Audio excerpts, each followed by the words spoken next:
मोदी ने फिर मुंह की खाई। पाकिस्तान को तन्हा करने की कोशिश में भारत को कहीं का ना छोड़ा। पाकिस्तान की सरफराजी और भारत की शर्मिंदगी आलमी मीडिया की जीनत बन गए। अल जज़ीरा की रिपोर्ट पाकिस्तान को सराह रही है और मोदी को आईना दिखा रही है।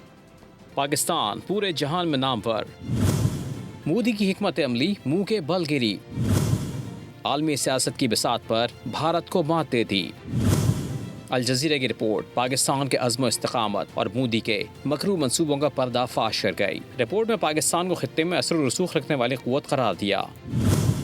कहा पाकिस्तान बैक वक्त अमरीका, चीन, ईरान और सऊदी अरब से मौसर राब्ते में है। रिपोर्ट 2025 की जंग को इसका टर्निंग पॉइंट बताती है। पाक भारत कशीदगी के दौरान पाकिस्तान ने सिफाती और बयानी की सतह पर बरतरी हासिल की। पहलगाम वाक़े पर भारतीय बयानिया दुनिया भर ने रद्द किया।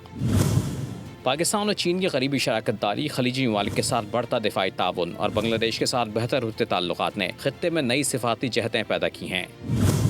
रिपोर्ट में यह भी कहा गया कि मोदी हुकूमत की मुस्लिम मुखालिफ पॉलिसियों और मजहबी अक़लियतों से मुताल्लिक़ इक़दामात पर आलमी सतह पर तशवीश बढ़ी, जिससे भारत की बैनुल-अक़वामी साख मुतासिर हुई। माहिरीन के मुताबिक पाकिस्तान इन चंद ममालिक में शामिल है जो बैक वक्त बड़ी आलमी और इलाक़ाई ताकतों के साथ मुतवाज़न और मौसर ताल्लुकात बरकरार रखे हुए है।